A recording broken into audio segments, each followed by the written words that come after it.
What's up guys, Wesley Cone here with Mere Pursuit. Today we're going to be looking at a how to play of the Market a Pocket game for multiplayer. The Market a Pocket game does come with enough cards in it for 1 to 2 players with the initial box, 3 to 4 if you add a second box of the game. Each box is going to come with 18 cards in it for the game itself, plus some direction cards. They come with 2 different backs. You've got your building type there on the left. You've got permanent resource cards there over on the right side. You'll notice the building cards there. You can tell based on the building image on the back. When you flip it over, it's got the main building image there as well. The permanent resource cards, they don't have that building there on the right. You actually can see, the fiddlehead image, and I'll talk more about that in a few minutes here as well. But essentially these permanent resource cards, there's 12 of them. They have one main image there. That's actually a fiddlehead that you saw there in the middle of that card as well. Alright, so these building cards, each player is essentially going to get 3 of these. There are 3 types of buildings. This will be what your initial play area is going to look like. You'll have your compost building, your farm, and your kind of synthetic light composition building there on the right. And you want them really in this order because it corresponds to the layout of the cost on the permanent resource cards there in the middle of the game once we actually get into the gameplay itself. Around the cards, you will notice they have these numbers, right? 0, 1, 2, and 3. And we'll talk, I really want to kind of talk about that, but essentially what's going to happen is we're going to be rotating these cards to gain and spend resources. So let's look at this one here.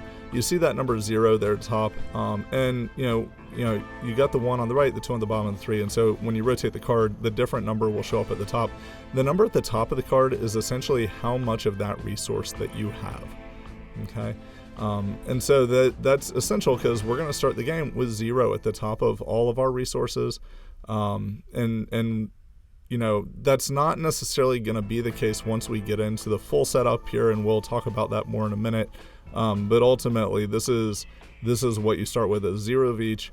We'll rotate the cards here as we gain more resources. So now I have 1, now I have 2, now I have 3, right? And then, if I want to spend them, I'm just going to turn it back the other way, right? 3, 2, 1, and then 0 again, okay? So that's the initial setup. There's what kind of the full setup of the gameplay looks like. When you're playing, player 2 will get 1 basic resource of their choice, since player 1 gets to start the game, and so they would essentially kind of rotate one of their 3 cards initially. The market deck here, you'll notice I'm kind of moving it around. The point here is that you can kind of put that deck wherever you want, but that's the other 12 permanent resource cards. Let's look at the makeup of one of these here. So when you flip this, you'll notice that it's got a main image there in the middle. It's a bag of compost. It looks kind of like a burrito. Burritos. In the top left-hand corner there, we've got our hope, and that's kind of how you win the game. The goal is to have 10 hope. And at the bottom, though, we've got like our cost of the card. It says value also. That's for the solo, so you can ignore that. But the cost is the full cost of all 3 of those. Again, there's that hope. This particular card is worth 5 hope. So that's halfway toward the goal of winning the game. Hope in this game is important. Ultimately we're trying to gain 10 hope to win, but if you're playing the game well, everybody's walking away with a little bit of hope anyway, and I'm a firm believer that hope remains, and that's essential. So that's why I chose hope as my kind of points in this game. So as we move on, you'll notice that these symbols match, right? So there's that compost bag right there on the numbers. Kind of around the bag, it's the same symbol that's the main symbol there in the middle of that card. So if you were to buy this card, for instance, right, this is essentially going to serve as a permanent version of one of those. You have to pay the full cost there at the bottom to attain it, though. So you have to pay 3 compost, 3 fiddleheads, and 5 light in order to attain it.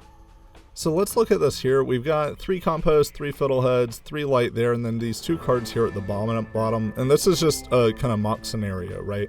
So if you have this kind of setup here, you've got these 2 permanent resources. They each count as that light there above them. So we've got 3 of that and 2 of these. The difference here is obviously the 2 bottom ones, you don't lose those cards when you use them toward the cost, but the top 3, you rotate the card back to 0 in order to do it, right? So we got 3, 3, 3 plus 2 is 5. So we got 3 compost, 3 plants, 5 light. And that's actually the cost of this card. So we're gonna buy the card. We're gonna pay our 3 compost there at the bottom. by rotating our compost card down to 0. We'll pay our 3 fiddleheads, do the same thing. And we're going to pay our 3 light, right? So we got 1, 2, 3, and then we've got our extra 2 there at the bottom to finish paying for it. And ultimately, right, now we've got that compost card over there on the left, and we've got our 2 light cards here on the right.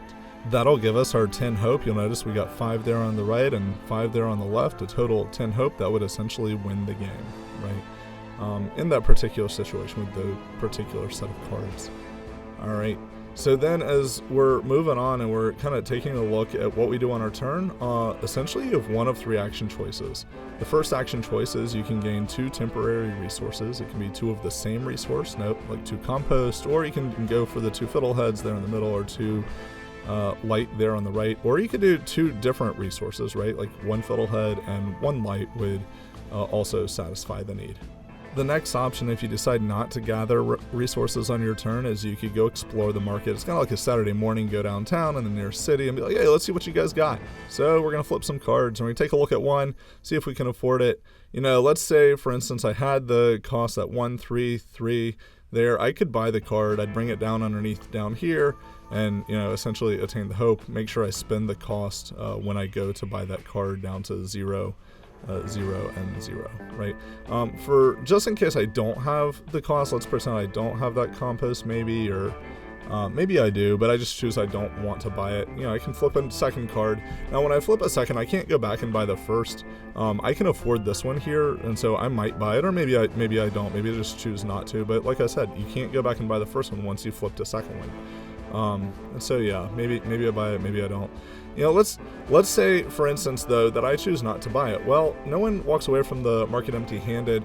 As you're walking out of town, you know, an older gentleman kind of sees you walking off sad and sullen looking and says, hey, young person, you know, nobody leaves the market empty-handed, and he comes chasing after you and goes to give you basically 1 kind of free temporary resource of your choice. And so you get to pick which one of these 3 to rotate up 1. Obviously, you know, I've got maxed out there on the fiddleheads and light, so maybe I get, you know, like a compost there, right?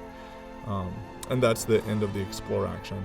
So then my third action is like these resource cards, they stay out face up in the market, right? So if you choose not to buy them, like they're left there for your opponent.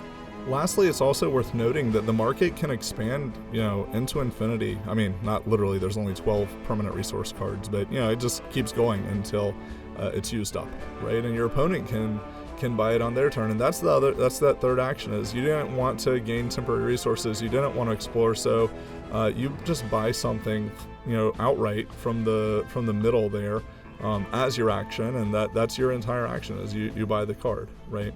And so those are essentially our 3 action choices in the game of the Market a Pocket game. The first to 10 hope wins, and that's the game. Hope you have a great day.